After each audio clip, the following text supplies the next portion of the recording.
Welcome to the Virtual Center for the Study of the Constitution and Civic Responsibility, an ongoing inquiry into American political origins and evolving institutions. The Executive Director of the Virtual Center is Dr. Bill O'Brien. He's also your host. Here he is now, Dr. Bill O'Brien.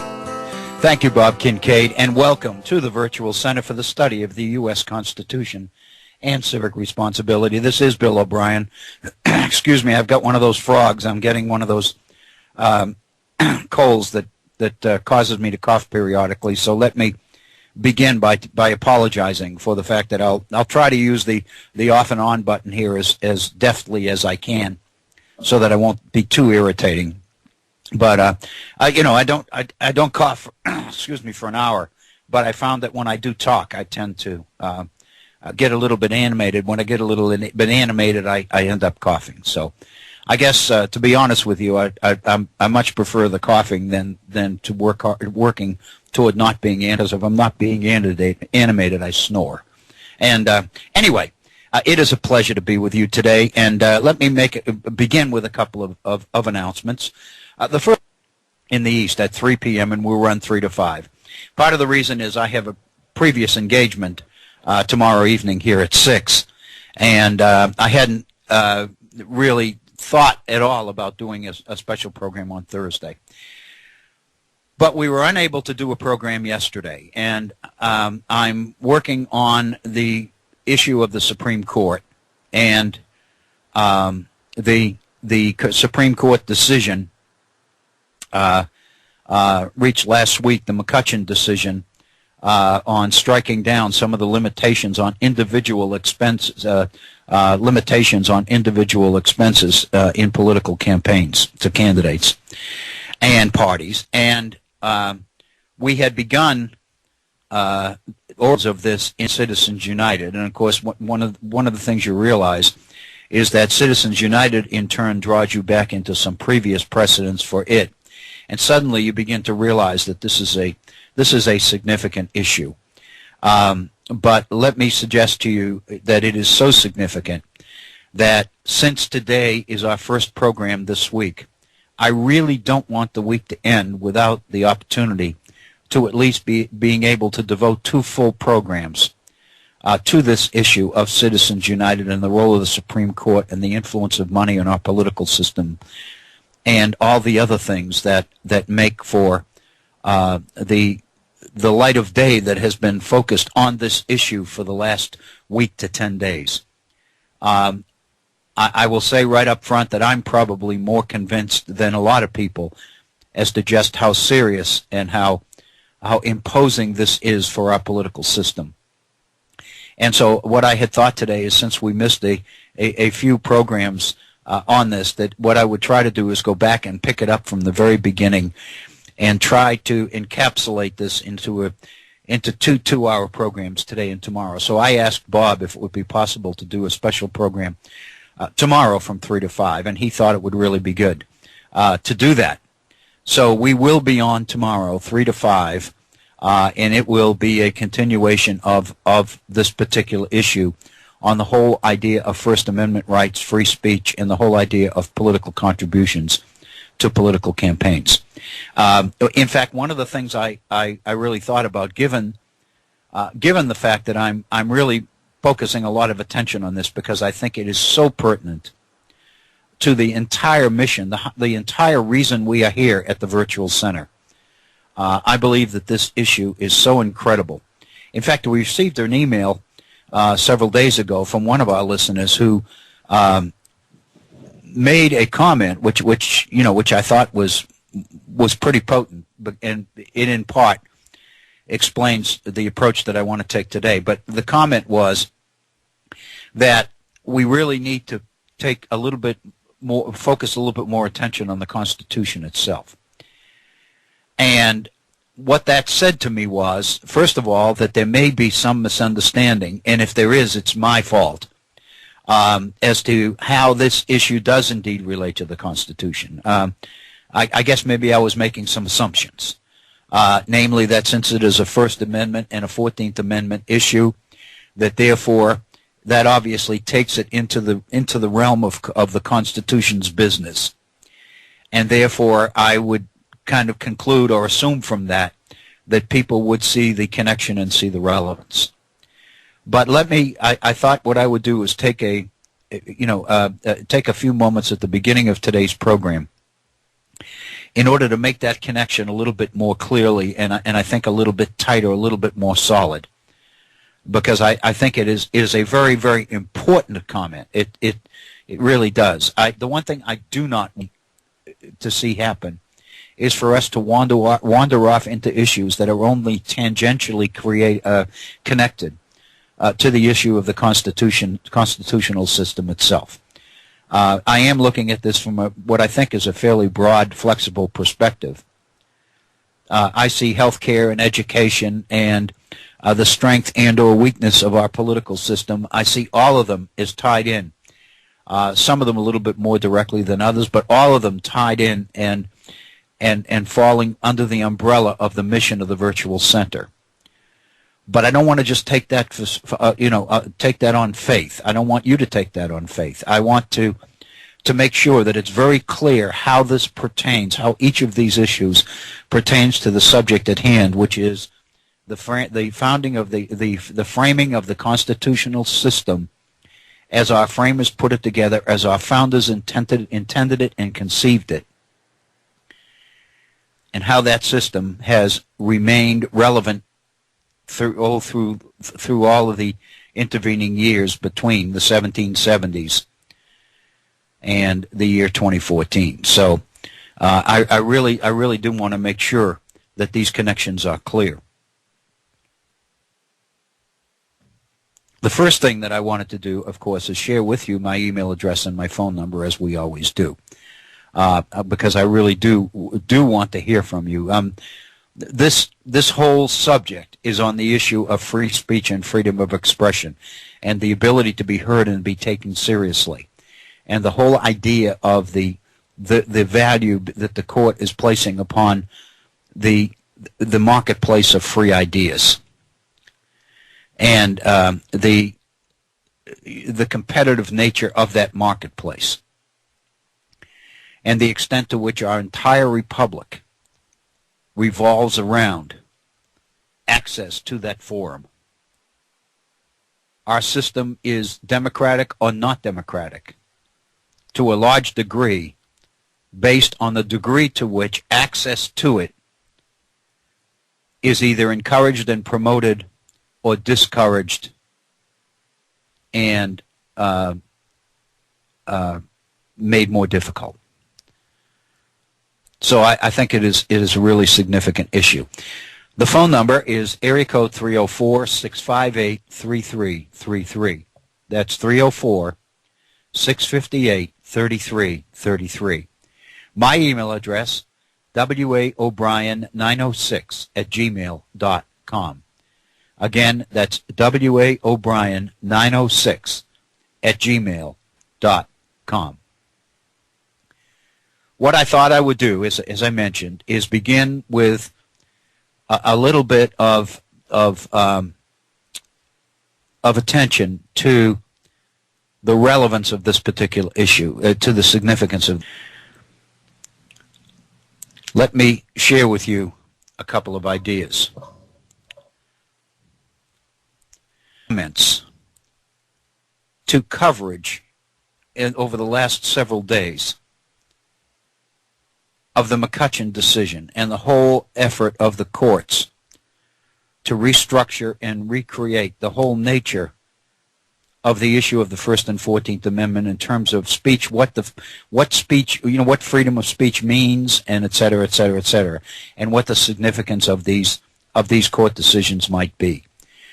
I pulled these with one idea. There are hundreds and hundreds of comments available on these things. If you read an article in the Washington Post, the New York Times, the LA Times, the Boston Globe, the Chicago Tribune, the Wall Street Journal, I don't care which publication you look at, by the time you get 2/3 to 3/4 of the way through the particular article you're reading, you'll see a note that there are X number of comments to this particular article.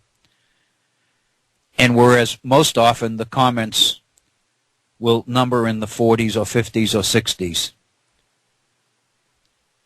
you see comments to these particular articles in the 300s, 400s, 500s, and 600s. In fact, one was 788 comments.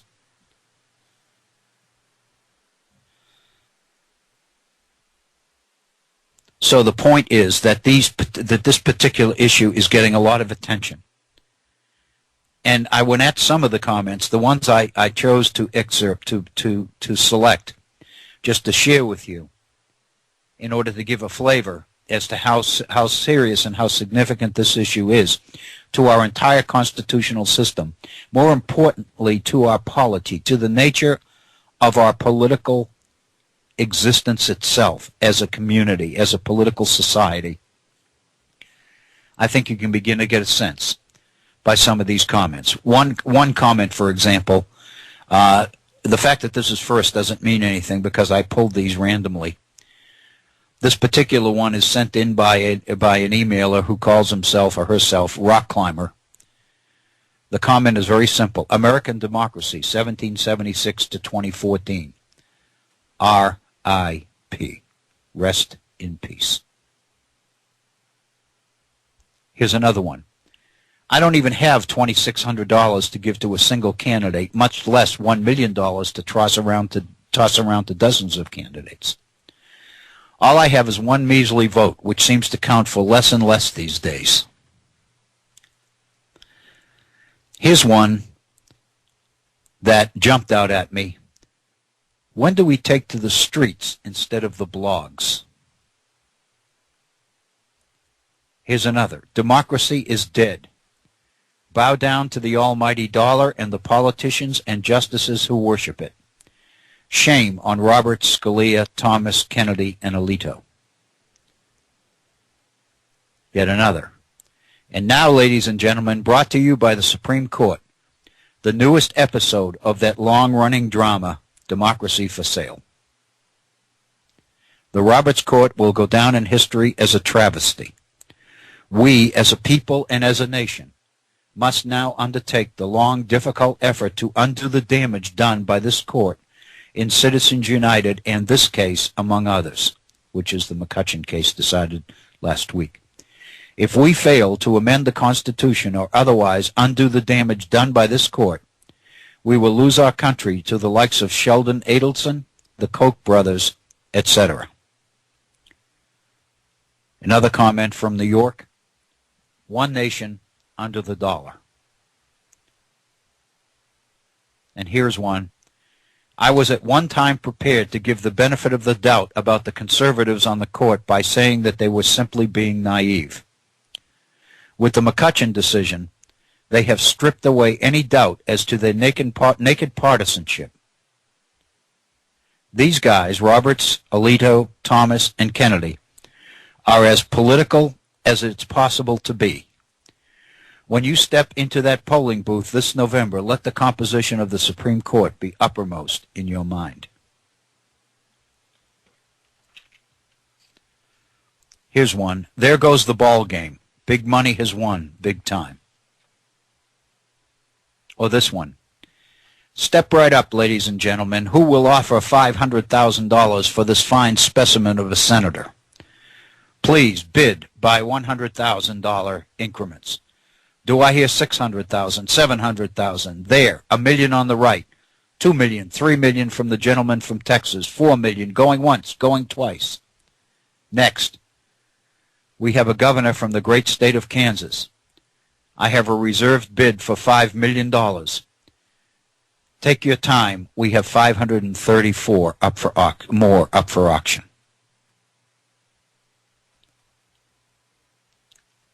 Here's another.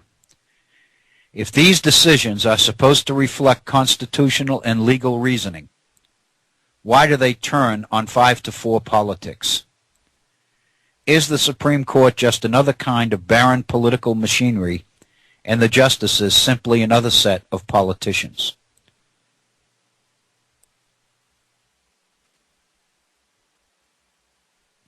Why even bother going to Harvard for your law degree if in the end, you're just another political hack doing corporate dirty work? Here's one from clearly someone from another country. A beginning of demise of another great empire, a sad day for all Americans. Bye-bye middle class. Hello gated communities and ghettos. Try this one. The 5 justices have presumably taken note, like everyone else, of the weakness of the Republican presidential field and the unfavorable Democratic trends, and felt they had to do what they could do for their party. This ruling violates the First Amendment. It gives freedom of speech to the wealthy, while severely limiting freedom of speech to those of us who cannot afford. It means, for example, that Sheldon Adelson has more of a right to freedom of speech than I do, since I'm not a wealthy. Isn't there some way that this ruling can be appealed? I don't understand why the Supreme Court, which is appointed by partisan presidents, should have the last word in deciding whose free speech is better and more worthy than someone else's.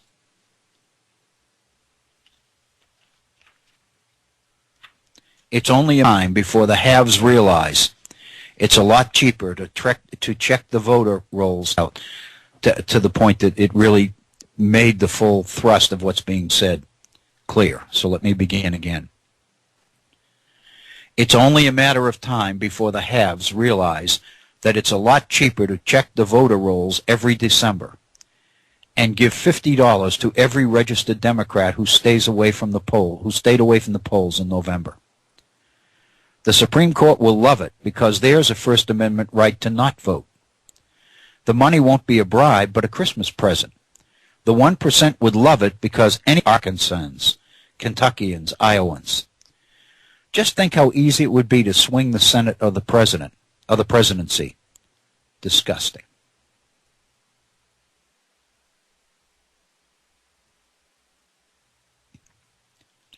We are lost, except if we refuse to vote for the candidates we know are brought to us by the Kochs and others who are buying our country. It does not matter much at this point, but also refusing to buy their products will help. In all honesty, how can this ruling be approved? How can we wrest our country back from these pirates? Here's one. The question is, what do these justices think democracy is? Why do they insist that wealth can't corrupt or subvert our political system?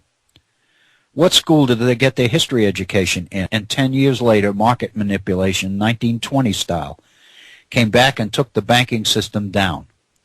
Now the neocon justices are doing the same with elections. What's being risked today is not just some esoteric idea that the wealthy can regulate their behavior without rules. Here's another one from Cleveland. Here's the not-so-funny part. This would all be moot if the 1%'s money was incapable of convincing the 90% to vote against their own interests. Unfortunately, this isn't true. Welcome to the United States of Coke.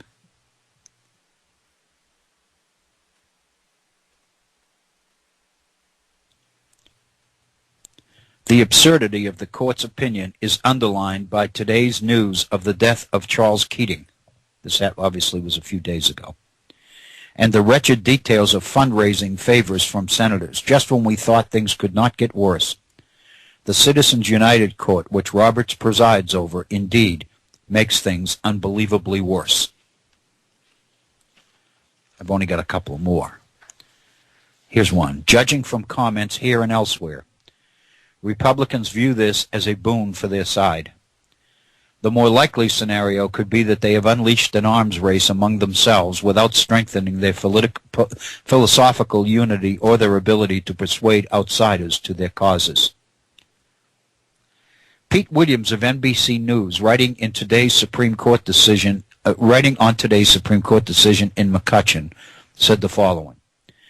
The court said Congress can restrict contributions only to limit the ability of a contributor to give money to a candidate in return for a political favor. Quid pro quo corruption. But it said merely spending large sums of money to support many candidates does not give rise to that kind of corruption. Unquote. So spending large sums of money does not give rise to quid pro quo corruption.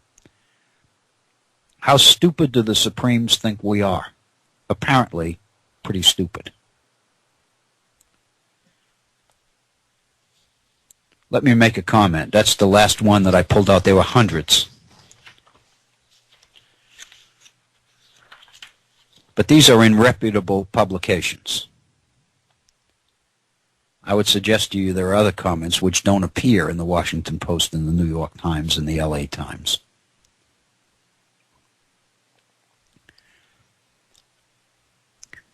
In teaching American history over the years, one of the things that I usually try to make a point to point out in the 19th century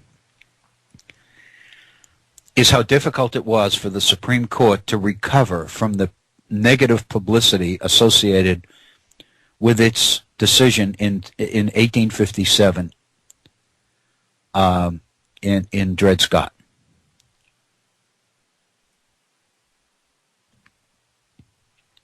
It is absolutely critical to appreciate, how absolutely unpopular that decision was in the North, in the northern states, in the free states. There's no question but that the election of Abraham Lincoln, in fact, the success of the Republican Party during its birth years, which was during this period, was in large part fueled by the negativism around that particular decision. And one of the things we need to appreciate is that it took years. It was the 1880s and 1890s, 25 years later, before the Supreme Court began to recover and to not only recover its own image, but to begin to reclaim a little bit of the popularity and the solemnity which was associated from the very beginning of the way that American citizens looked at their court. One of the most, I think, important things to recognize about the three branches of government is that while both the presidency and Congress, whether you're talking House of Representatives or Senate, in the early years were revered and respected by most citizens, there's no question that the courts were even respected even more so. Part of it was the garb that they wore, the robes and all the rest of it, the pomp and the ceremony that surrounded the court, and the solemnity of the whole procedure itself. So there's no question that the very way the court did its business was conducive to people looking at it with a sense of awe and distance and respect and all of that.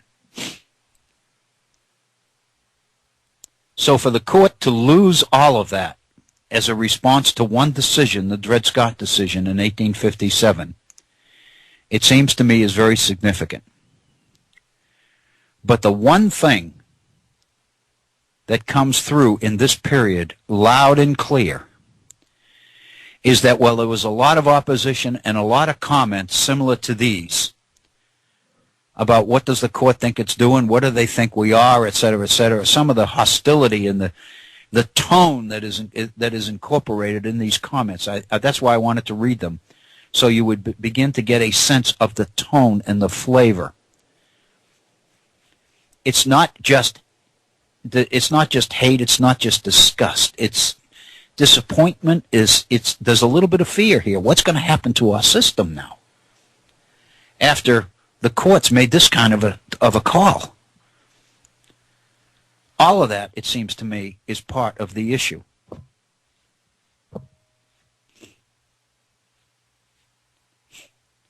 But the one thing to keep in mind is that nobody who was respectable was advocating the abolition of the court. The biggest change that people during this period were advocating was a change in the makeup of the court, electing different justices, being more careful next time of who's appointed to the Supreme Court. But never did the legitimacy of the court as an institution of government itself come under scrutiny or ever be questioned. As mad as people were about Dred Scott, as disappointed, as angry, as disillusioned, as hostile, as many people were to that particular decision,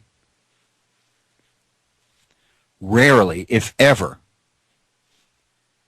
did you see anybody advocating the kind of constitutional change which would abolish the court or change it or take away its powers or limit its powers or restrict its ability to make such decisions or anything like that.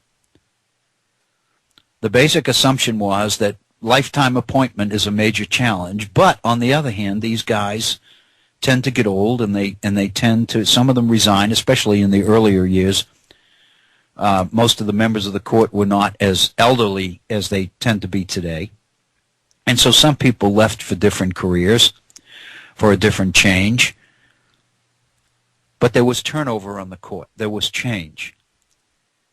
And that change in the membership of the court was the principal source of hope for many people that were disenchanted because of the Dred Scott decision.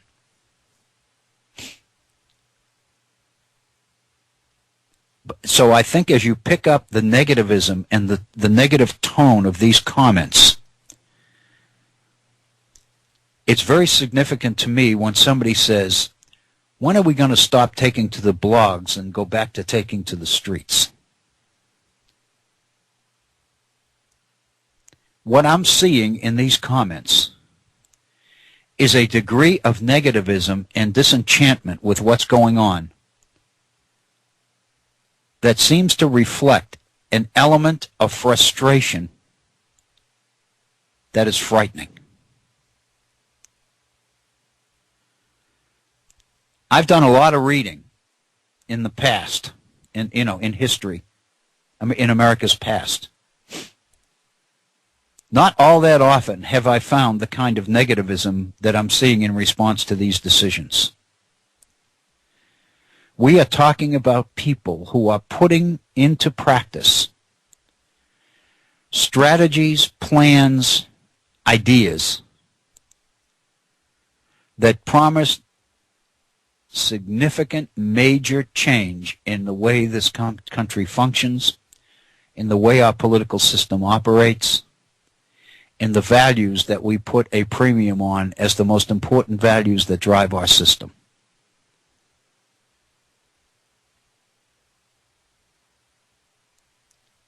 I don't think there's anything more that one could say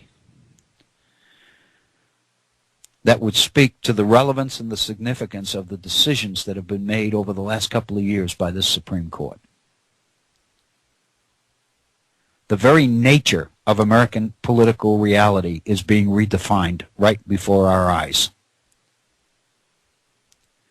Many of the things that we assumed were so ingrained and so inherent in the nature of this republic that they would never come into question are now coming into question. Throughout our history, one of the most constant themes that you saw were efforts at different times to find ways to encourage more voters, to get more people involved, to bring out more people, to get more people involved in the political process, to provide the kind of a shot of political adrenaline that would be necessary to stimulate this republic and make it function the way the founders intended that it function. Today we're looking at a situation where people are consciously coming up with schemes, and I say that, not strategies, schemes, to restrict and inhibit voting, to keep people away from the polls, to reduce polling hours, to eliminate weekend voting, which obviously discriminates against certain kinds of people, working people.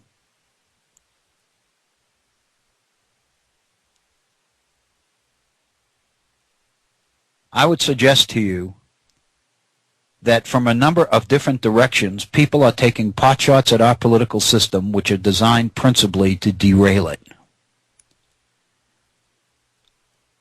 There's no question that, going back several months, when we looked at the Liberty Amendments, the proposed amendments that would be on the table should conservative politicos and ideologues be successful in getting a second convention, a second constitutional convention called, what are the kinds of changes that they would set about to make? And if you look at some of those amendments, you begin to see that what they're talking about is changing the very structure, the very nature of our political system, redefining the role of the court,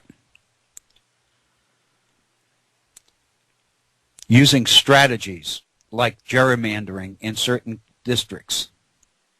One of the issues that came up in my history class this morning,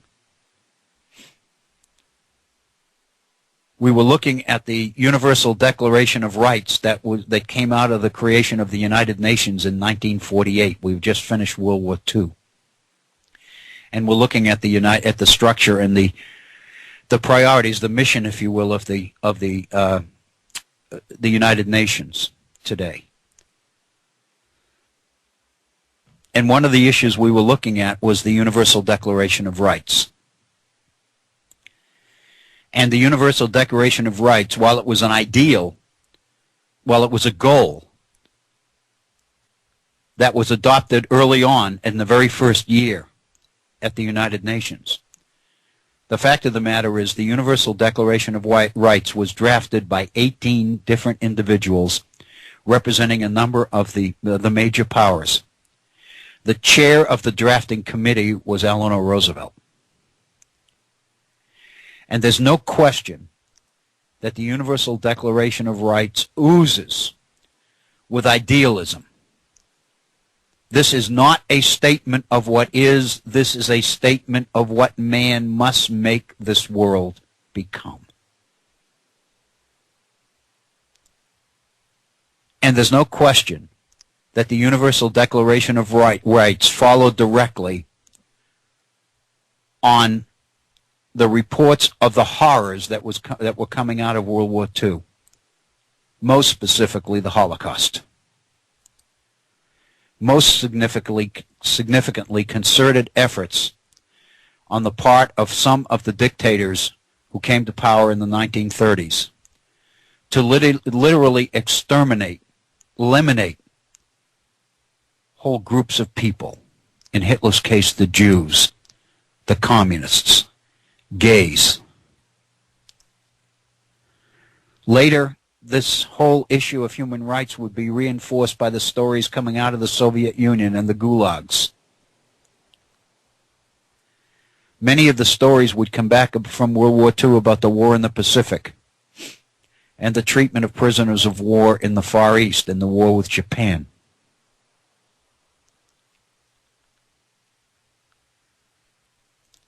So the period of the 1930s and early 40s was a period in which significant questions emerged about what the civilized world's commitments were to human rights. And this Universal Declaration of Rights was a conscious effort to set out an ambitious goal. And there's no question, we talked about this morning in class. If you read these rights, and we did, there are 30 of them, you begin to see how clearly they reflect the priorities and the assumptions of American political leaders in the 20th century. Many of the rights ooze of Woodrow Wilson's 14 points. Many of them restate positions from speeches that were delivered by Theodore Roosevelt in the early 20th century. Many of them, if not direct quotations, are paraphrased statements of elements of our own Constitution, and most specifically our Bill of Rights. Specific items about religious freedom, freedom of speech, freedom of the press make their way into this.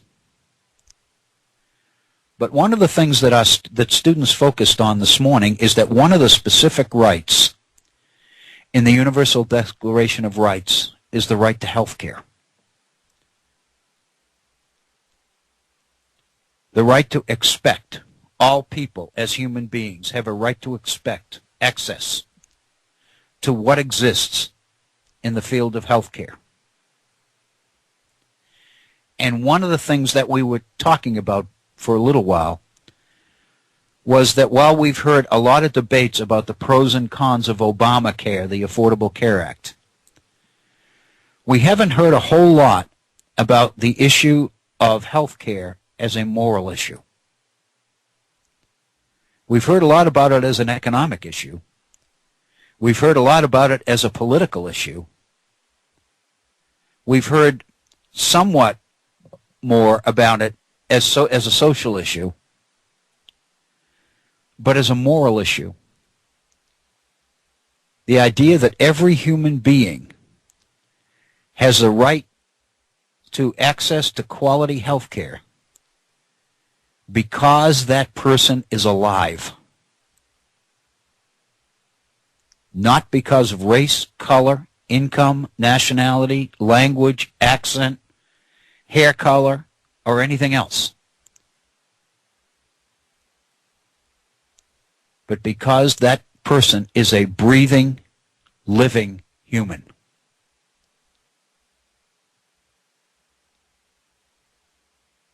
Think about the nature of our debate over health care as we gear up, even this early, toward the 2016 elections, when the Republicans have pretty well said that they're going to make health care the focus of the campaign, so far at least.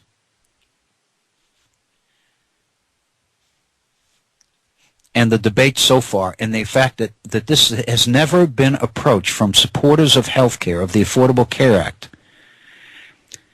as the position of a moral right. And if you think about that, what would that mean? If the context of the discussion and the debate will begin to focus on the ethical and moral aspect of health care, what would that mean? It would mean that 24 states in this union who chose not to participate in the Affordable Care Act, thereby denying health care to literally millions of Americans that don't have it, would be of a human rights violation.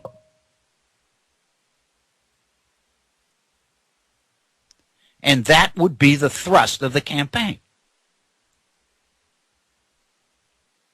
At this point, nobody has chosen to take the debate or the controversy in that direction.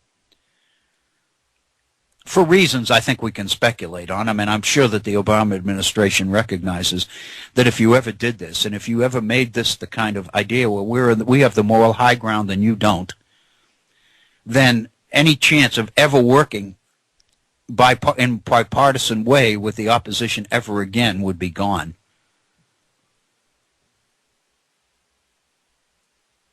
I don't necessarily believe that that justifies not doing it, but at the same time, I'm sure that that's a consideration probably.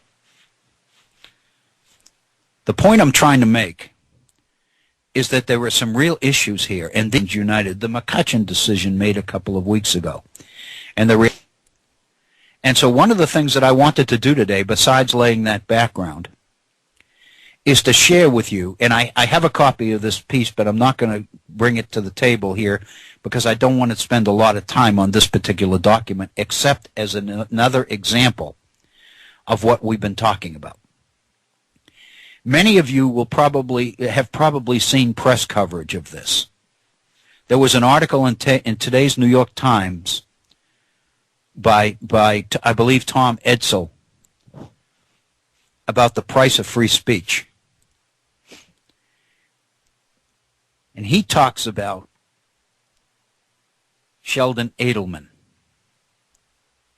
On Sunday, Tom Friedman's column in the New York Times talked about the same thing.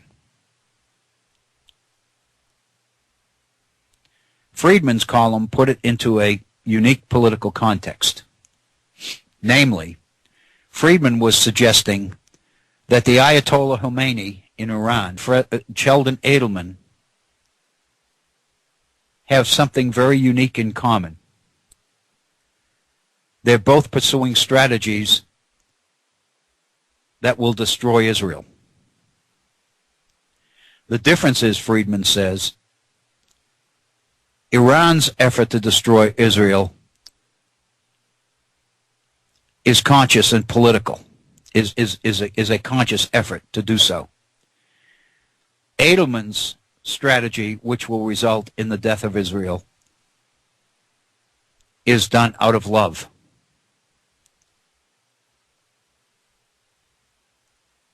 But the fact of the matter is,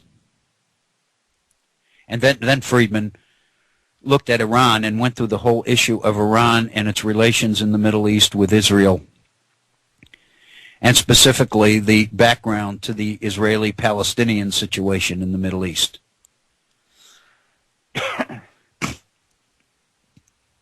And most specifically, the controversy over the West Bank, which Israel seized in the 1967 war.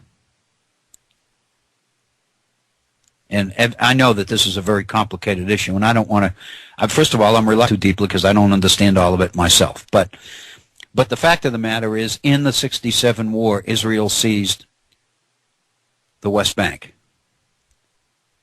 And living in the West Bank are approximately 2.7 million Palestinians. And in order to solidify and rationalize its control of the West Bank, the Israeli government, most specifically under Netanyahu's administration, as under the more conservative Israeli administrations, began to encourage citizens of Israel to relocate and to build homes in the West Bank, to settle there. And we've heard on the news all about these settlements that have come up in recent years in the West Bank. The fact of the matter is, as of now, there are about 350,000 Jews living in the West Bank, in the midst of 2.7 million Palestinians. So the challenge is, what do you do, how do you make it possible for these two groups to coexist within the same country, within the same political entity? And of course the issue is, can you do it in a way which is democratic at all? Can you find a way to persuade Israel to accept the equality of Palestinians as citizens of Israel and the West Bank? And the answer is absolutely no. There's no way. There's no way that Israel is going to give political rights to the Palestinians when they are a minority of 350,000 as opposed to a potential majority of 2.7 million. Consequently, the only way that Israel can maintain control over the West Bank is to continue to hold the Palestinians in some sort of subservient status.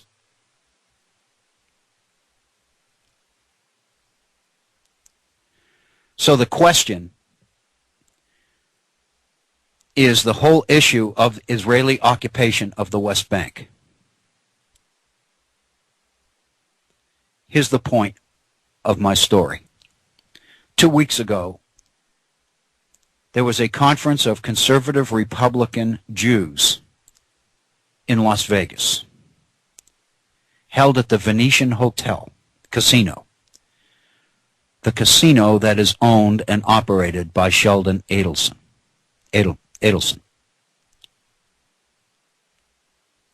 The fact of the matter is, at this conference 2 weekends ago, Adelson invited, and I'm using the word invited in quotes, because Politico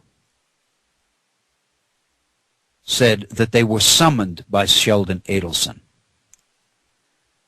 But irrespective of which word you use,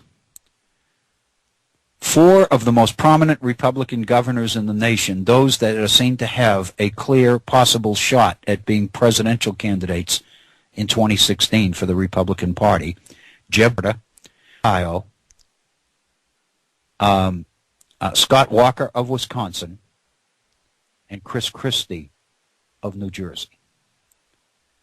The four of them were summoned to Las Vegas or invited to Las Vegas or whatever the proper word is. And they spoke to this Jewish conference, conservative conference.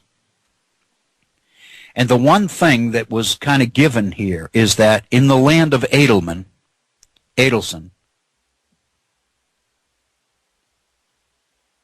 the one thing you don't do is refer to the West Bank as being occupied territory. It's very important to Sheldon, West Bank be considered part of Israel. And that the whole idea of the West Bank as occupied territory never be mentioned. Most people know this. The media knows this. So in the course of delivering speeches at this conference, Governor Christie, specifically, he made reference to the Israeli-occupied West Bank. And supposedly there was a hush that went through the entire audience because everybody knew that that's not something you say here, because it doesn't gel with the position of Sheldon. And according to Friedman's report, after he was done speaking, Christie requested a meeting in Adelson's office.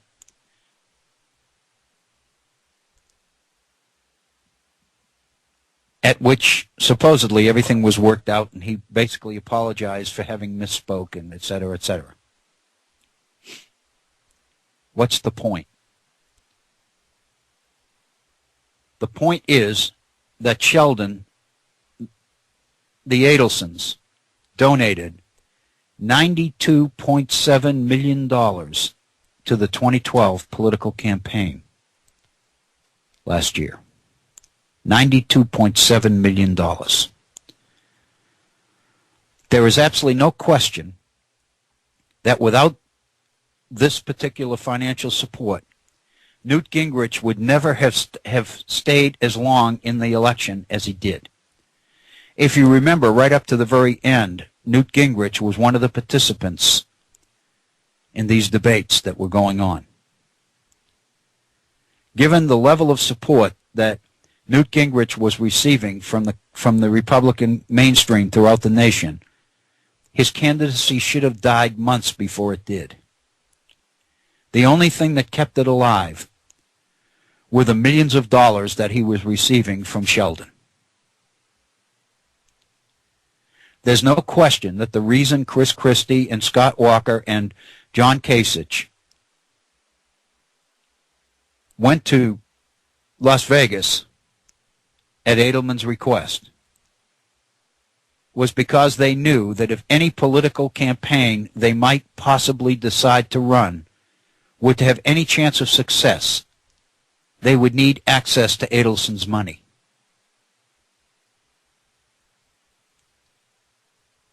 Consequently, when Chris Christie misspoke about the occupied West Bank, it almost necessitated his apology.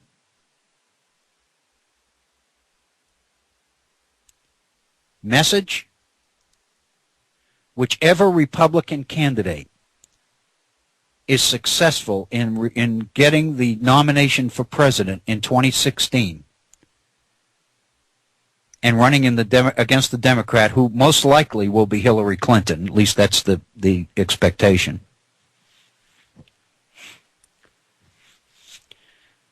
they are going to be speaking and running on a platform, the Israeli portion of which is being dictated by Sheldon Adelson. His money and his influence and his access is making American foreign policy. Tell me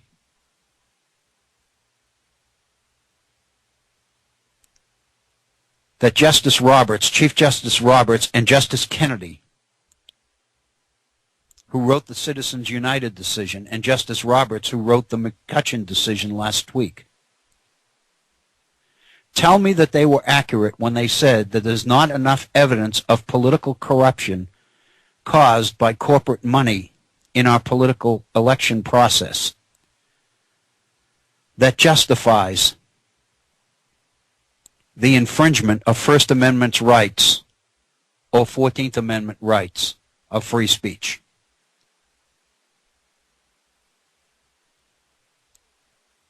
Basically, Citizens United struck down for all practical purposes the major elements of the McCain-Feingold campaign finance law, which limited the amount of money that corporations and individuals could contribute to political campaigns, political parties, and political candidates.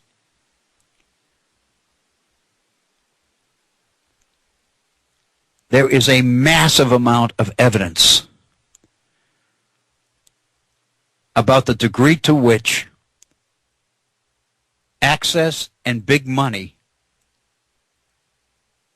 was buying influence in our political system. Congress marshaled all of this evidence in justifying campaigns finance reform legislation. The Supreme Court looked at it all when these campaign finance limitations were challenged in court.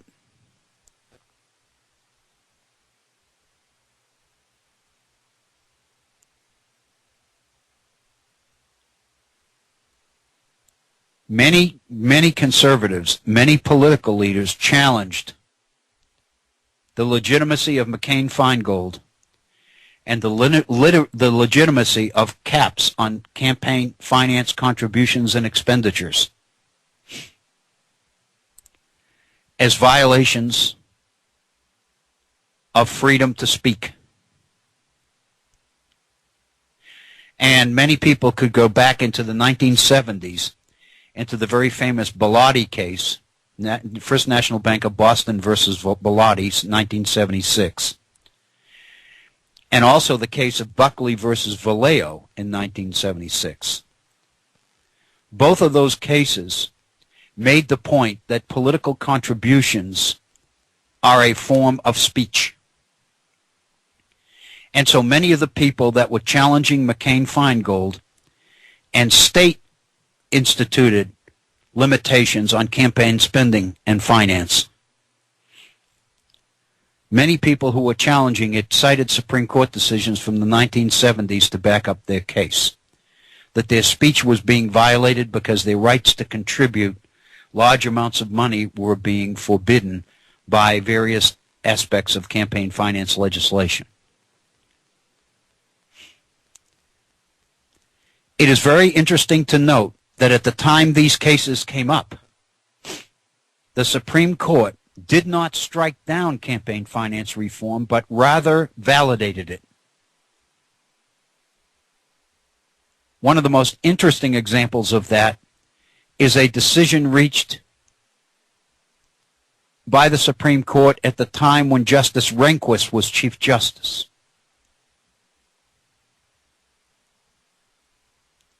And at that time, the majority of the Supreme Court, including the Chief Justice, went on record as validating the need for and the effectiveness of efforts to cap campaign spending and campaign expenditures in order to prevent the corruption of our political system.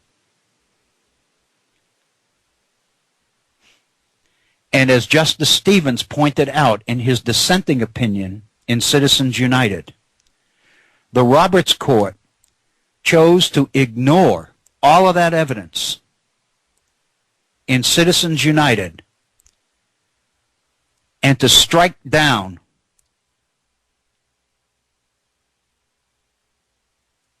much of this legislation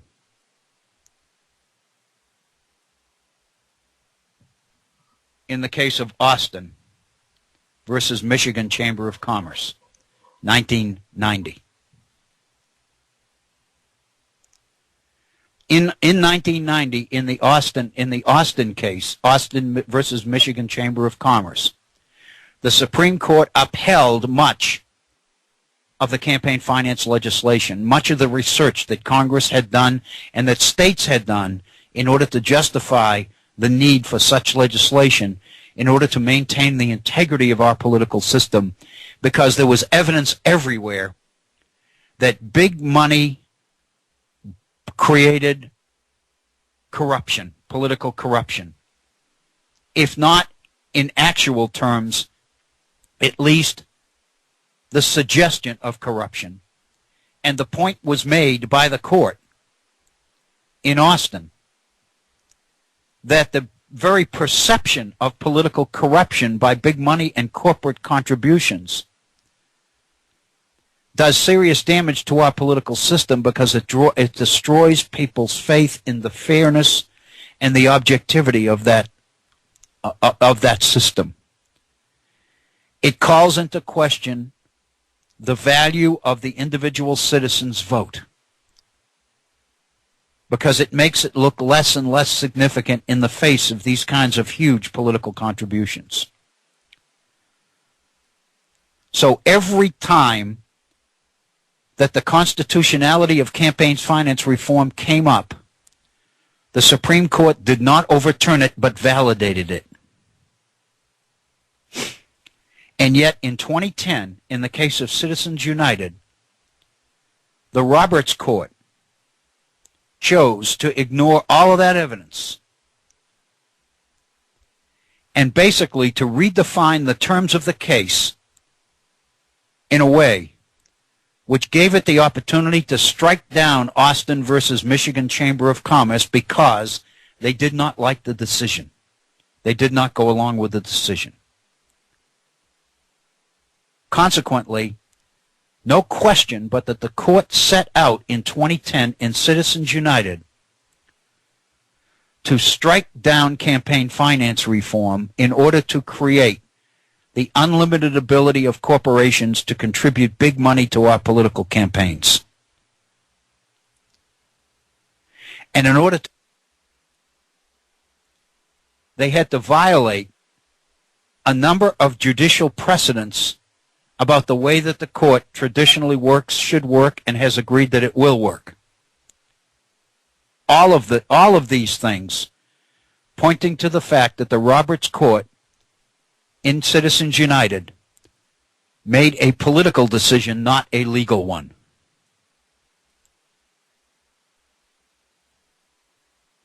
And given the responses, the comments that we saw earlier in today's program in that first hour,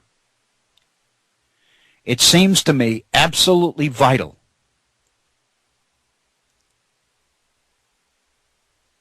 that we look in some depth at the ingredients of this case and what it means for the future of the American political system as we know it.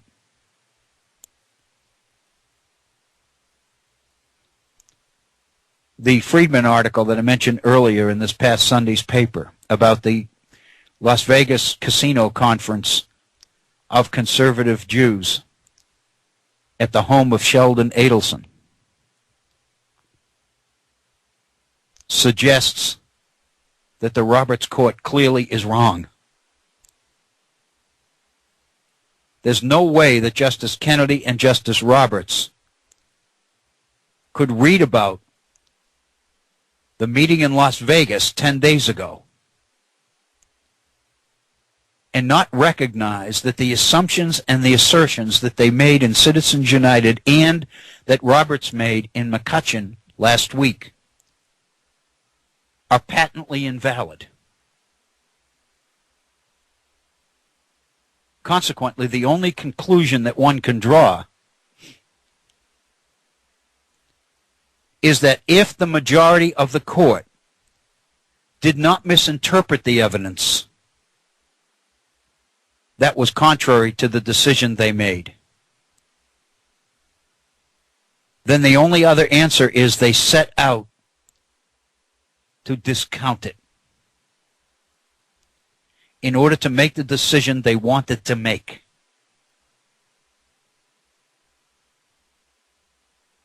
And I would suggest to you that that is serious, dangerous business, which is why we at the Virtual Center are here and are on this issue. It's 1 minute after the hour of 5 in the East, 1 minute after the top of the hour. We're going to pause for a 5-minute break. We'll be right back, and we're going to get into some of the details of these political decisions.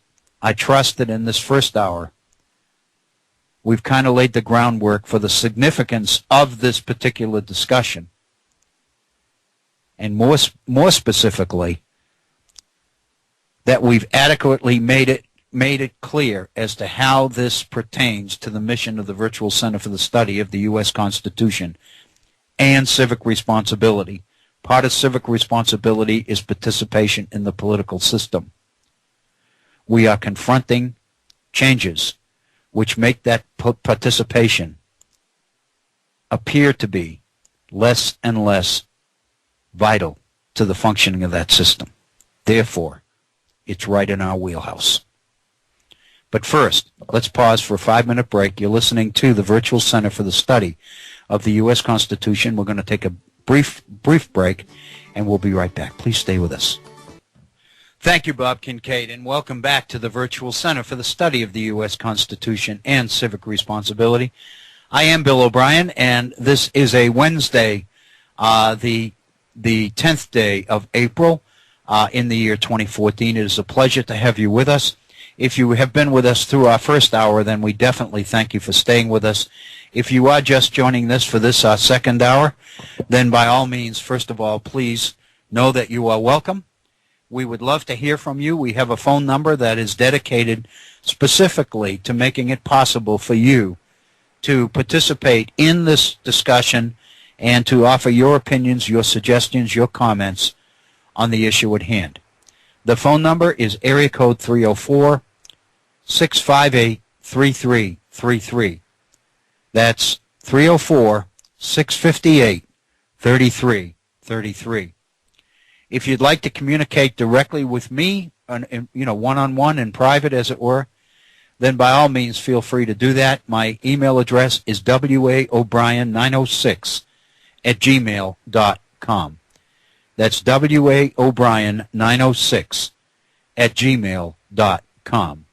Please know, however, that while you are communicating one-on-one with me through email, if your comments are such that it seems like something which indeed is more likely going to be true, that other listeners and participants in here at the Virtual Center would benefit from hearing about your comments or suggestions, then I am kind of I would like to make those available. So if you don't want me to do that, then when you send your email, please make sure that you tell me not to share, that these are private. You want to keep them that way. And I will definitely honor your request. But if you don't say to keep them private and they seem to be extremely relevant and things that our listeners ought to hear and should know, then by all means, I would like to feel comfortable in sharing them with our audience at a future program.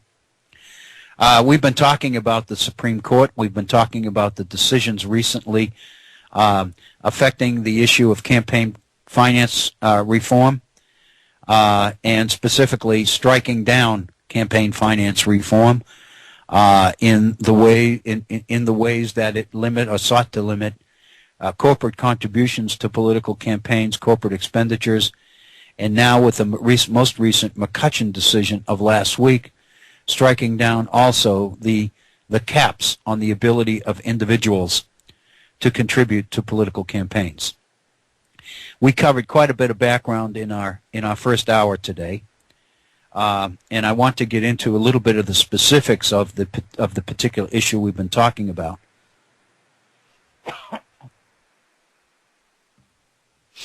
But first, what we did in the first hour was to try to lay some groundwork here in order to justify it. Not only to justify it as a topic of conversation, but most specifically to justify it as conversation here at the Virtual Center for the Study of the U.S. Constitution.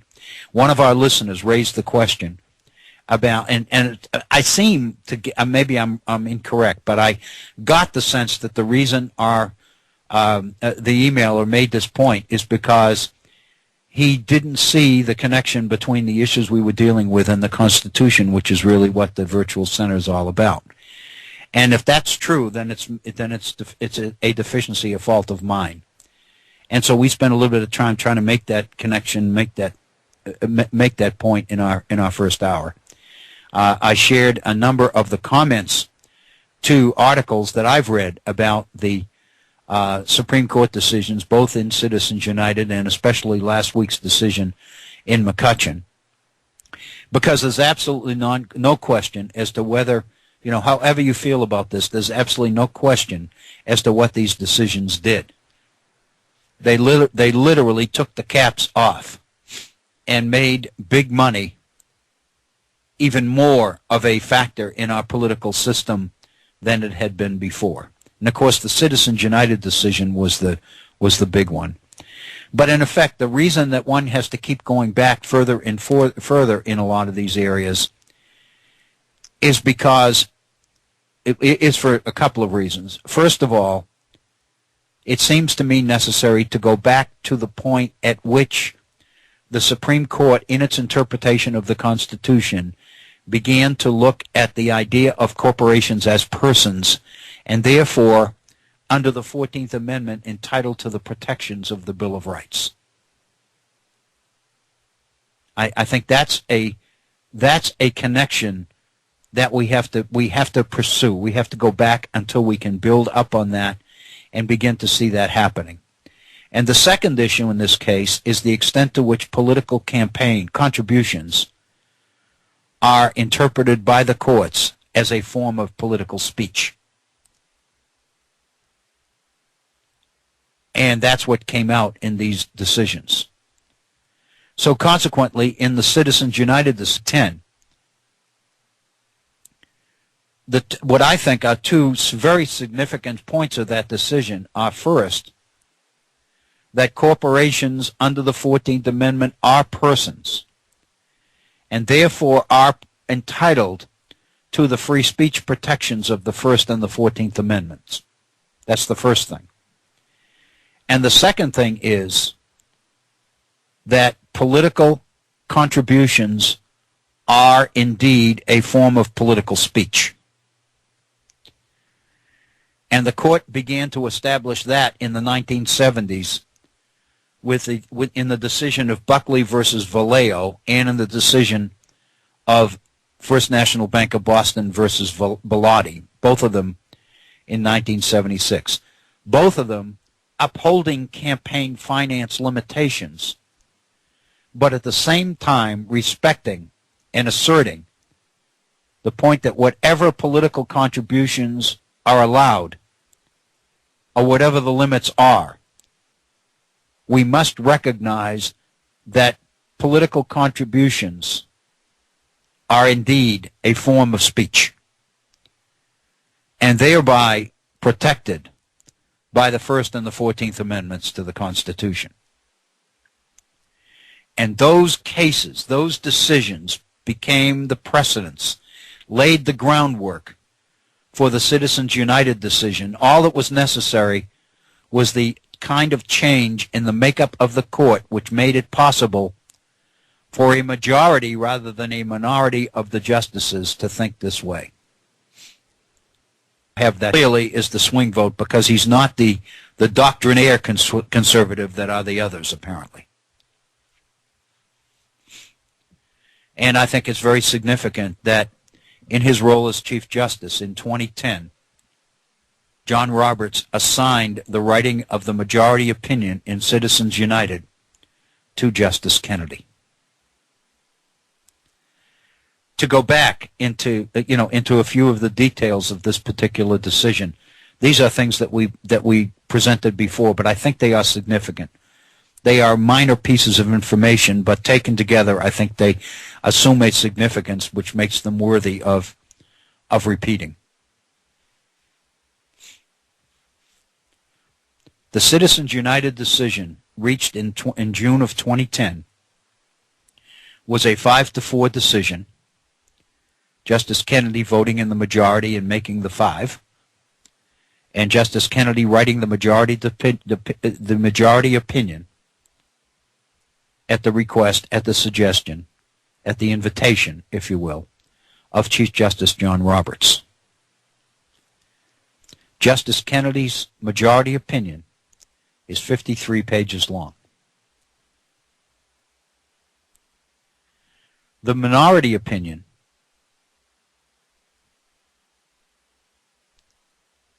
is that assigned or labeled with the name of Chief Justice Justice Stevens, John Paul Stevens. But the fact of the matter is, Justice Stevens didn't write the dissenting opinion, Justice Souter did. In 2010, when this decision was reached, Justice Souter was retiring at the end of that year's session in June, the end of June 2010. And this particular dissenting opinion was the last opinion that Justice Souter wrote. It was a whopper. 93 pages. So far, then, what we have is a 53-page majority opinion and a 93-page minority dissenting opinion. But what makes this really interesting is that with the publication of the dissenting opinion, written by Souter, signed by Stevens, so it's called the Stevens dissent, Justice Roberts, as Chief Justice, decides that the tone and the flavor and the substance of the Stevens dissenting opinion is so powerful that he is not inclined to leave it unresponded to, unanswered. So consequently, Justice Roberts chooses to write a concurring opinion, which is 18 pages long. And the focus of his 18-page concurring opinion is not the case of Citizens United so much as it is the dissent of John Paul Stevens.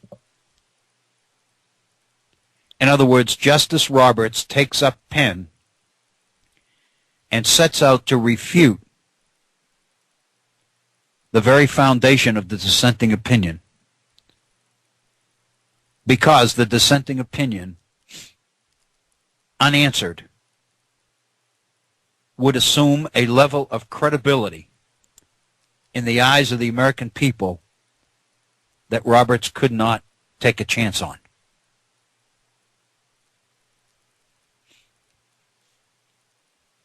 So consequently, John Roberts sets out to refute that opinion. And then finally, Justice Scalia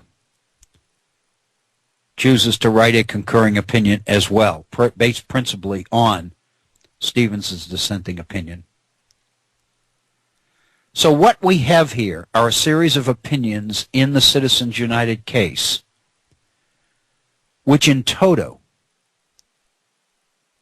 approximate 180 pages of legal opinion, the sum total of all the dissents and concurring opinions. That seems to me to say an awful lot about the significance of this case. Just a number of pages. However, there's something else to say, and that is the credibility and the substantive nature of the Stevens dissenting opinion. The fact that it's 93 pages long is significant. But I would suggest the fact that the Chief Justice, John Roberts, and the senior justice, Justice Scalia, who's been on the court longer than anybody else, set out to write concurring opinions to challenge the dissent seemed to me to speak volumes as to the substantive quality of the dissent.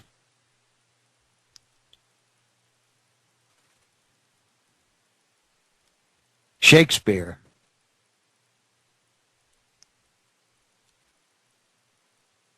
made the very famous statement to the effect that methinks ye protest too much. I would suggest to you that the amount of attention that the dissenting opinion in this case attracts speaks volumes about what it says.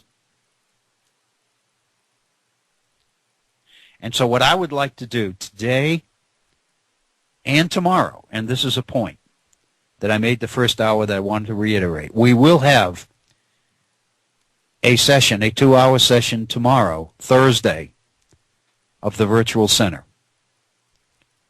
It'll be a special program, in part because this is the first one that we've been able to present this week, but mostly because we cannot leave the week with this issue just hanging. It seems to me that we need to have access to enough time to give this issue the coverage that it warrants.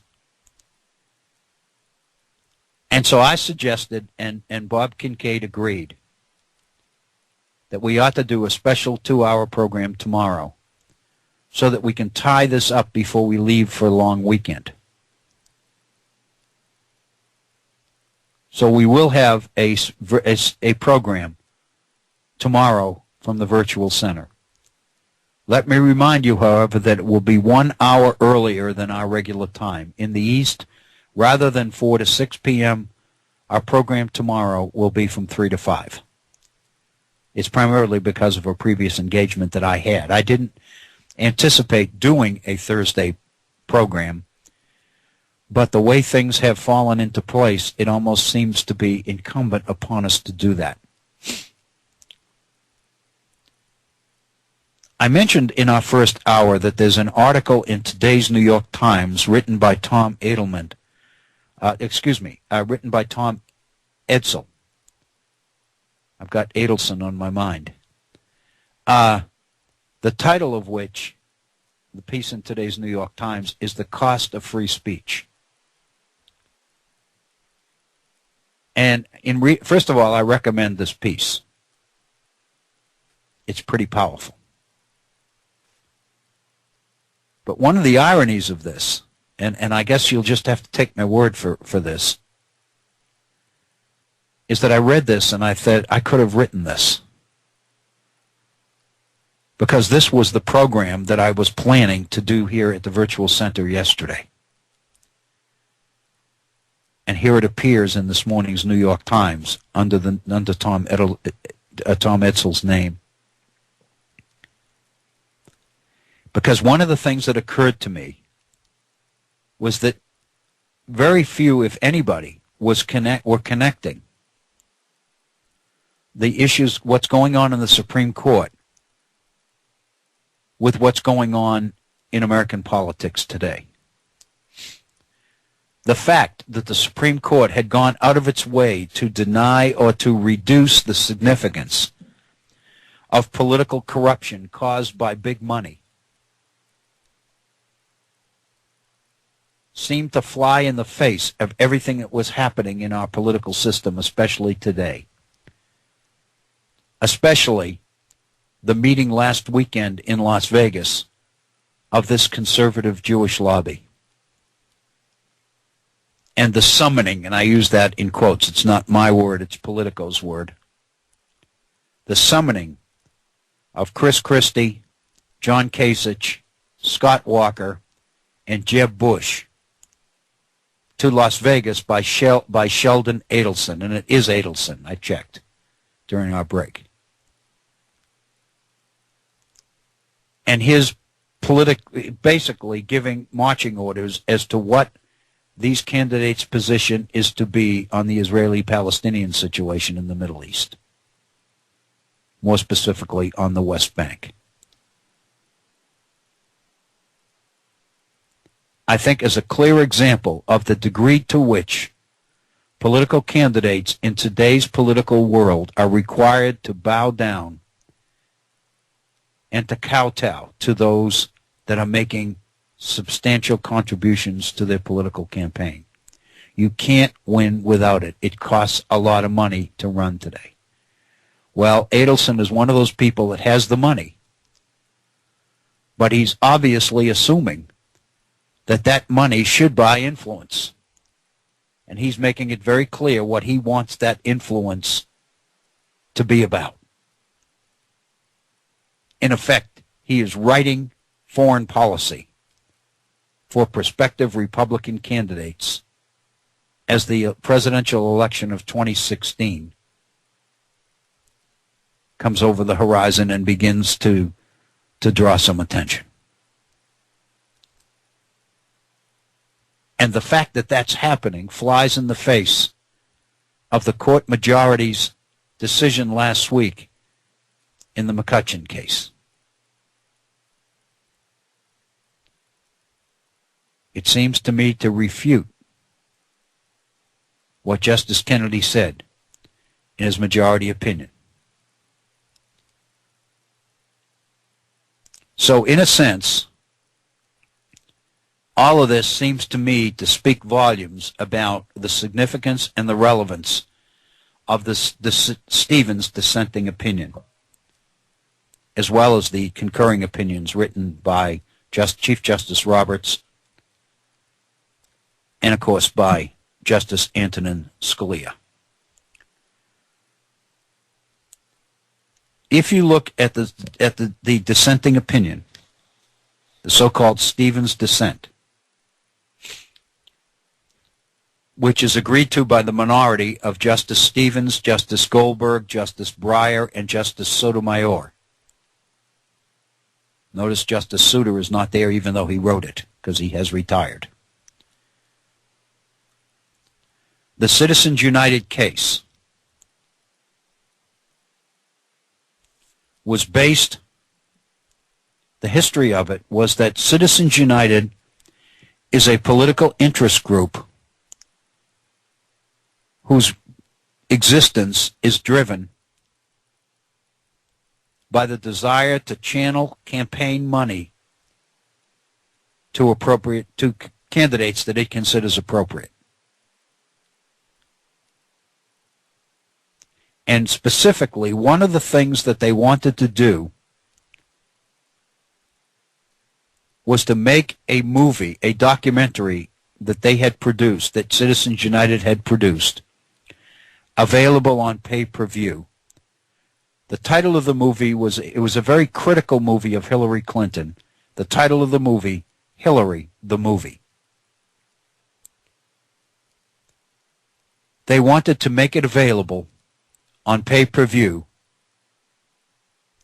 within a couple of weeks of the 2008 presidential election.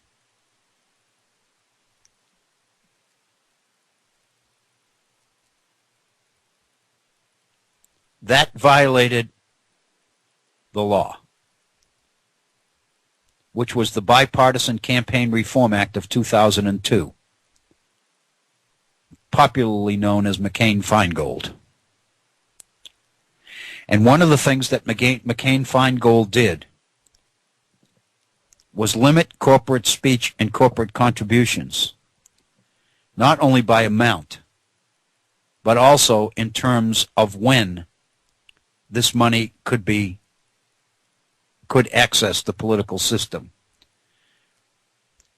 McCain-Feingold banned political speech in favor of or against particular candidates within 30 days of the election. And so to make Hillary the Movie available on pay-per-view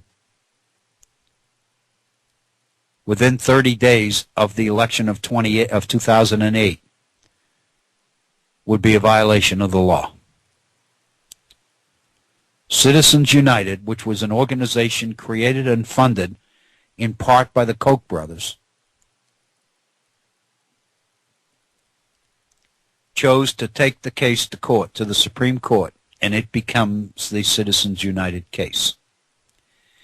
And one of the things that Justice Stevens points out is that the issues in this case were very simple, very direct, and limited.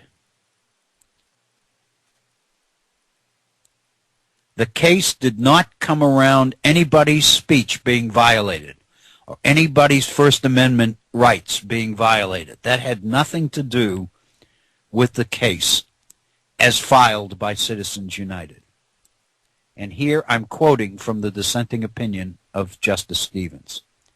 All that the parties dispute is whether Citizens United had a right to use the funds in its general treasury to pay for broadcasts during the 30-day pre-election period. The notion that the First Amendment dictates an affirmative answer to that question is, in my opinion, says the dissenting opinion, profoundly misguided. In other words, there is nothing in the case filed by Citizens United that required the Supreme Court to go into the First Amendment at all. It didn't have anything to do with anybody's speech rights being violated. All it had to do was raise the constitutionality of the 30-day limit, 30-day ban on political speech by corporations.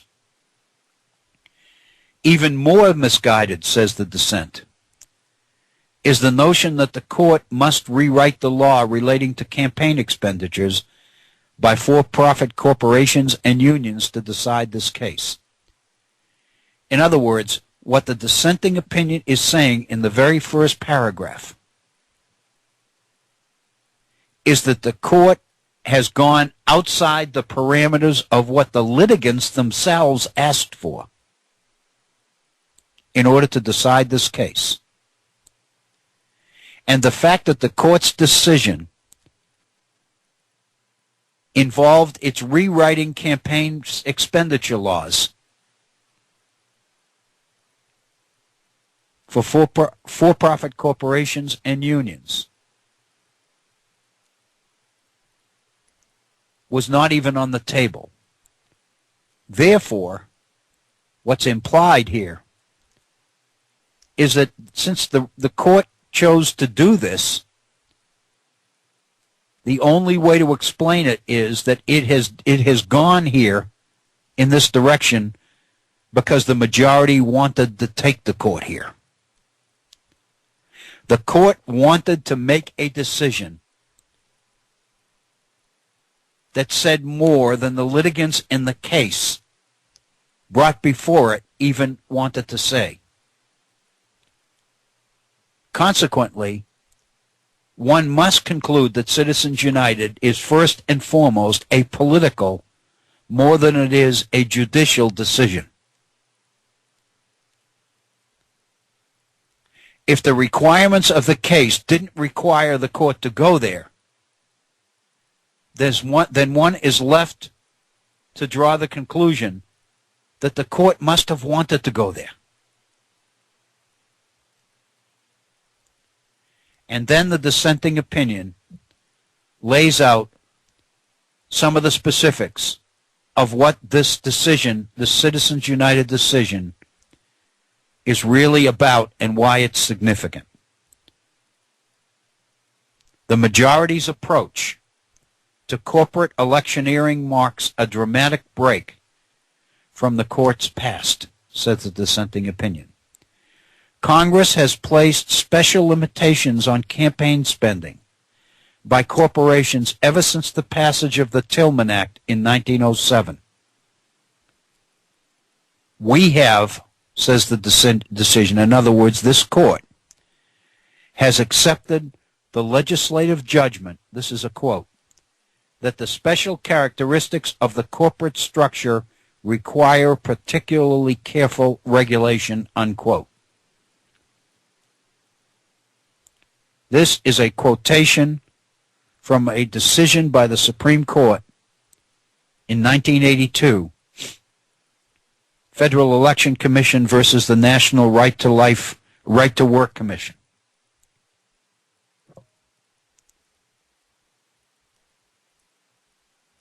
That the courts in 1982, the Supreme Court said that the courts have traditionally accepted the legislative judgment that the special characteristics of corporations in terms of the way they're structured requires that they be very carefully regulated. Never says anything about free speech, never says anything about the First Amendment or the 14th Amendment. And then the dissenting opinion goes back to 1936 in a decision rendered by Justice Brandeis in the case of Ashwander versus TVA, the Tennessee Valley Authority, in which Brandeis stressed the importance of the court sticking to its procedural rules, because these rules were developed for its own governance when deciding constitutional questions, Brandeis said.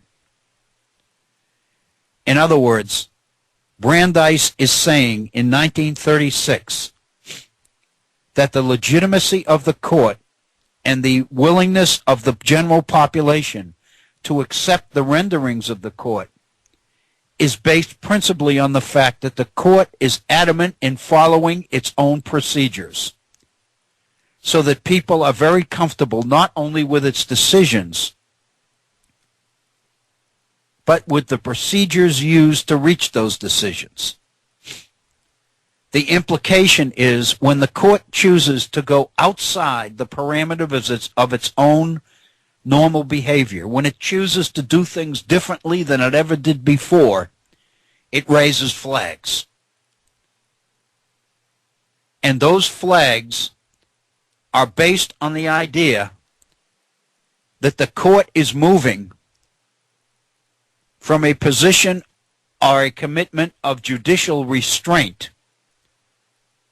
to one of judicial activism. If the court chooses to violate its own rules in order to render a decision, then one is likely to conclude from that that the court is finding it difficult to justify the decision it wants to make unless it violates its own procedural rules of behavior to do it. Therefore, the message being sent is that this particular decision coming from the court is not a legal one, it's probably a political one. And that was Brandeis's point. That's the point of the dissent. In other words, what Justice Stevens in this dissent, and again, keep in mind that this is Souter who wrote this, what Justice Souter is saying in this dissent is that this Citizens United decision, this 5-4 decision by the Supreme Court of the United States in 2010, is taking the court in directions and into areas that it usually doesn't go into. It's deciding issues which were never even raised by the litigants who brought the case to court in the first place. Therefore, the implication that the dissent is suggesting, is making, is that in this particular decision, the Roberts Court is making a decision that it wants to make, not one that interpretation of the Constitution requires that it make.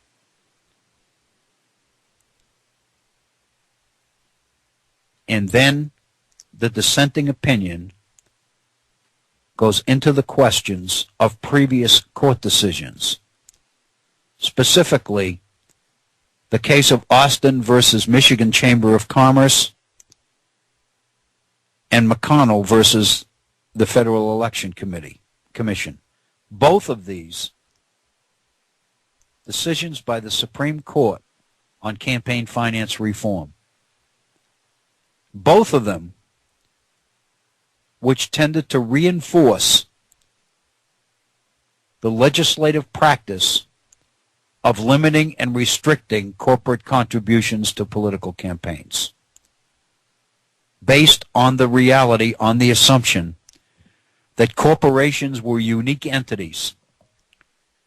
They may be termed persons by the courts for purposes of interpreting the Constitution,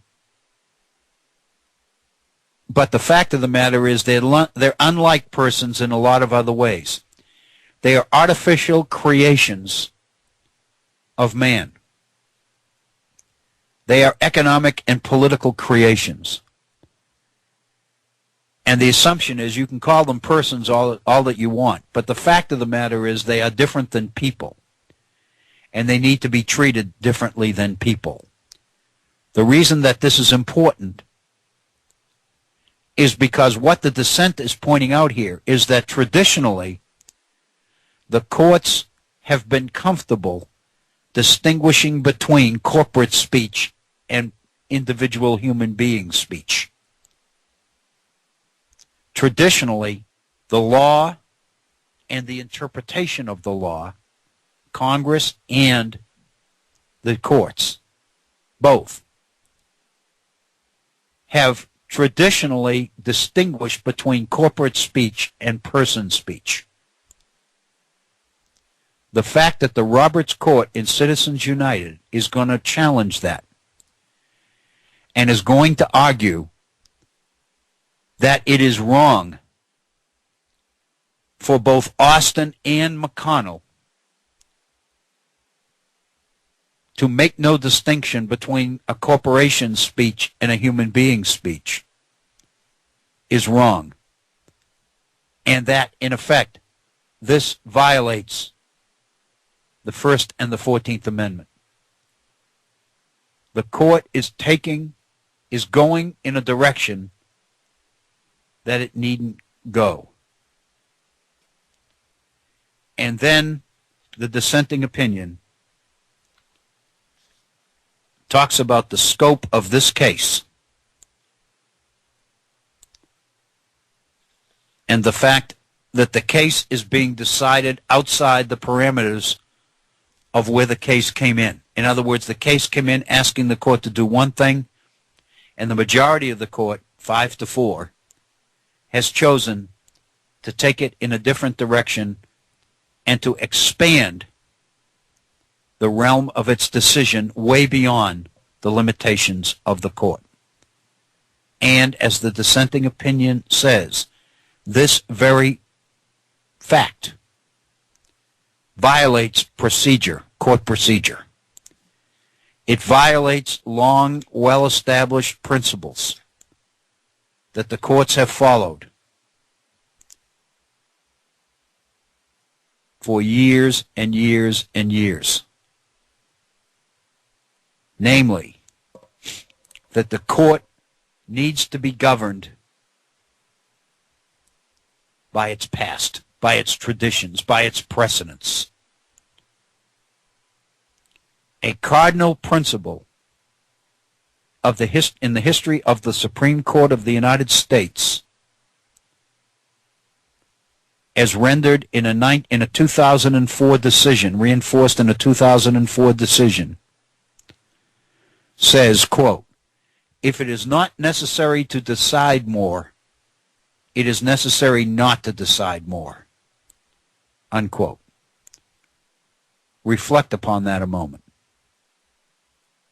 If it's not necessary to decide more, it's necessary not to decide more. Translation: if you don't have to go beyond certain limits to decide this case, then the court's priority direction is to stay within those limits. Don't go anywhere that the case doesn't require you to go. That is a precedent. That's a position that the courts have followed. In fact, in the case of PDK Labs versus Drug Enforcement Administration in 2004, that very quotation was written by Justice Roberts himself.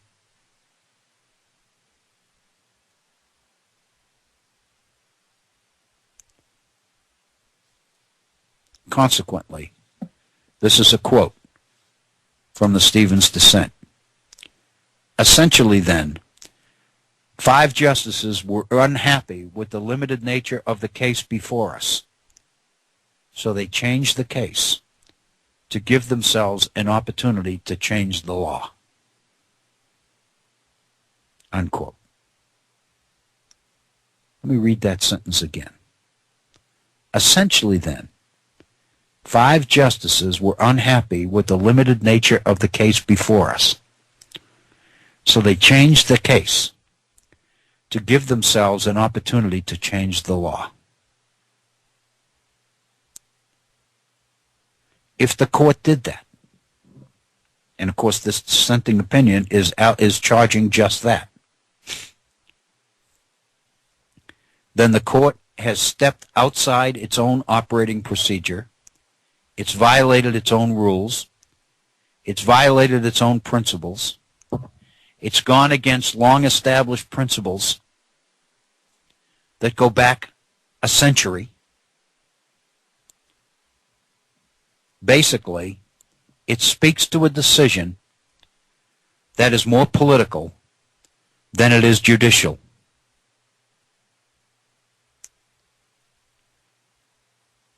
It speaks to a decision that this court wanted to make rather than one it felt compelled or required to make.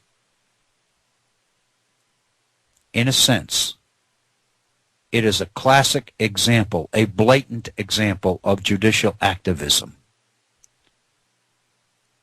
Judicial activism by a majority of conservative justices who for years had been advocating judicial restraint and have been accusing liberals of judicial activism.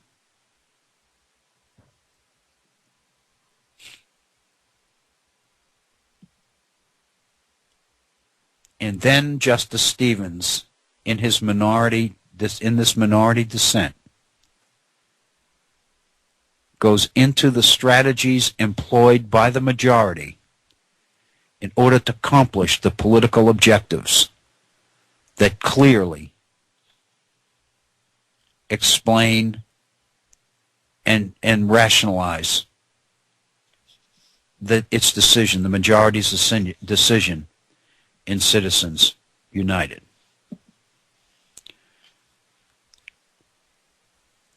The first one is to redefine what the litigants are asking for from what is called a facial challenge to one that is redefined as an applied challenge. The difference being that the litigants in Citizens United do not ask the Supreme Court to strike down a particular law as being unconstitutional. Rather, what they are asking for is an applied interpretation of the Constitution, and to the point that it says not that campaign finance reform is unconstitutional, but that it depends on how it's applied as to whether it's legal or not. And that's what the court chooses to go for, is the applied rather than the partial, rather than the facial.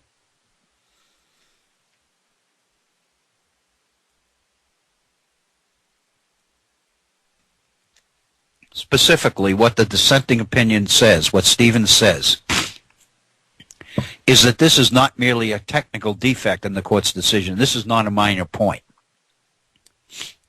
The unnecessary resort to a facial inquiry, quote, runs contrary to the fundamental principle of judicial restraint that courts should neither anticipate a question of constitutional law in advance of the necessity of deciding it, nor formulate a rule of constitutional law broader than is required by the precise facts to which it is to be applied.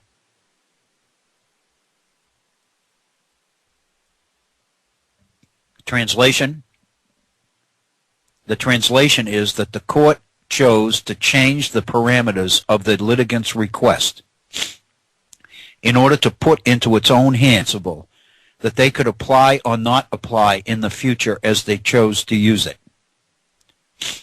As the dissent says, the court operates with a sledgehammer rather than a scalpel when it strikes down one of Congress's most significant efforts to regulate the role that corporations and unions play in electoral politics. It compounds the offense by implicitly striking down a great many state laws as well. The court is doing way more, is going much further than it is required to go in this case. It is using a sledgehammer approach rather than a scalpel approach, obviously because it is in the process violating the principles of judicial restraint, which are the principles under which the courts traditionally try always to operate.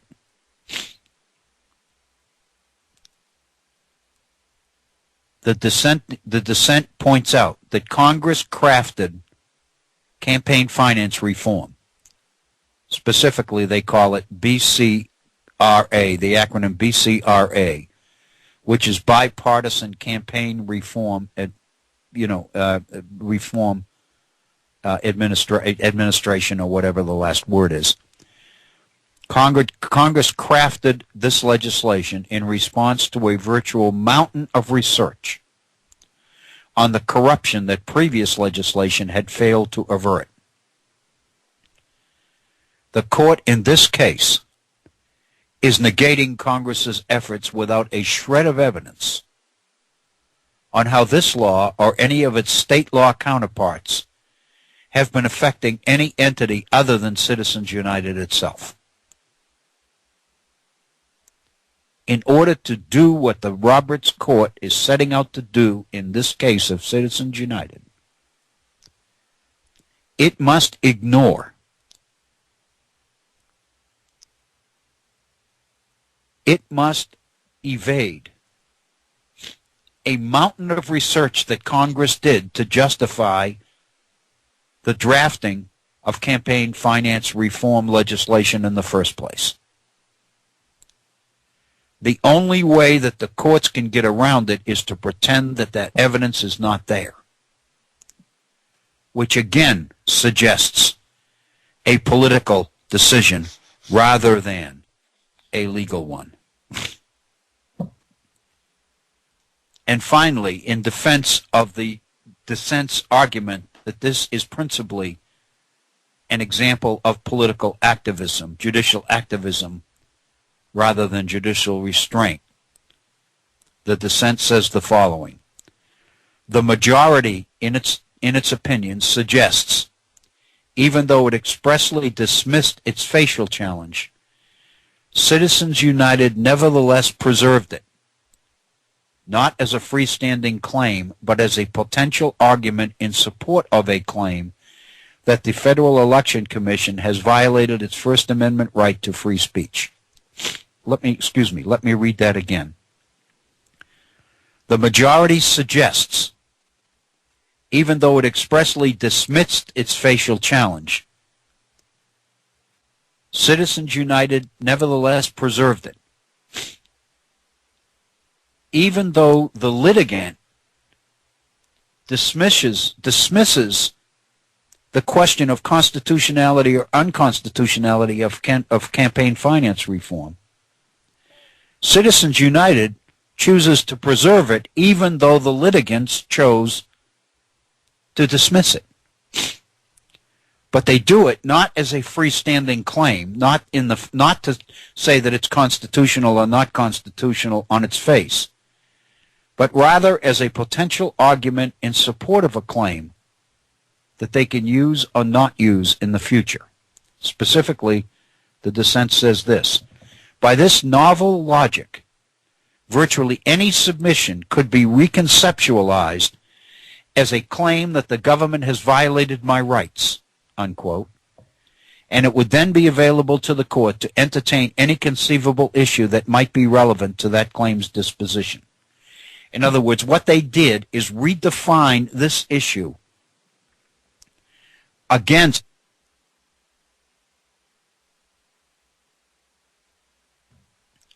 the will of the litigants themselves,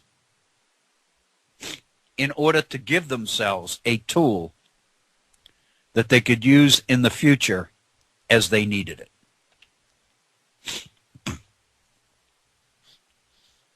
And then the dissent makes the point that we quoted earlier, that the court has really transgressed one of its cardinal principles of process.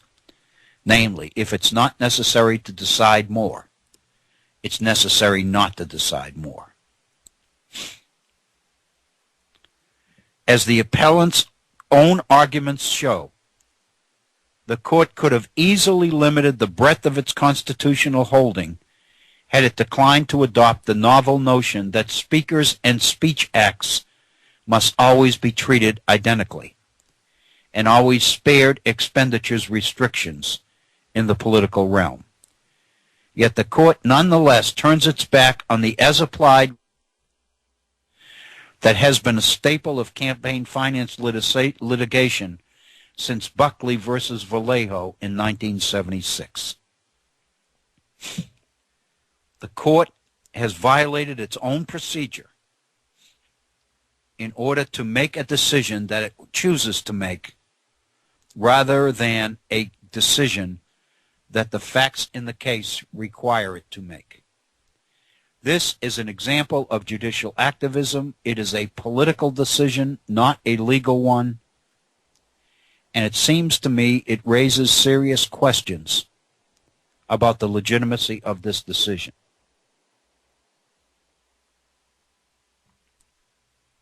Politically, it's my feeling that this is a bad decision. What the dissenting opinion is pointing out is that this is a bad decision even legally, because it violates procedure. And it says, the dissent points out, the final principle of judicial process that the majority violates in this most transparent example is the principle of stare decisis. Translated, stare decisis means whatever judicial precedent is, whatever we traditionally have done. If there's evidence that this is what we ought to do in this case, then this is what we should do. In other words, you violate what the law suggests to you as your most legitimate, most efficient course of action. You don't step out the realm of precedent and tradition and go somewhere where you don't need to go unless you want to. And that's the message that this dissent is suggesting. The dissent says, if this principle is to do any meaningful work in supporting the rule of law, it must at least demand a significant justification beyond the preferences of 5 judges for overturning settled doctrine. A decision to overrule should rest on some special reason over and above the belief that a prior case was wrongly decided. In other words, what the dissent is saying here is that the Roberts Court wanted to dismiss, wanted to overrule the court's decisions in Austin versus Michigan Chamber of Commerce and in McConnell versus Federal Election Commission, both of which made legitimate limitations on corporations' spending rights. That's what this dissent is about. That's what this case is about. And in tomorrow's program here at the Virtual Center, a special program, 1 hour earlier, we will pursue this decision of Citizens United and the decision made last week, which is a further example of what the court is doing, the case of McCutcheon. Hopefully by tomorrow we can cover adequately this very important principle. This is the Virtual Center for the Study of the U.S. Constitution. I'm Bill O'Brien. We've just gone beyond the top of our second hour. Thank you for being with us. Be safe. We will be here tomorrow. Thank you.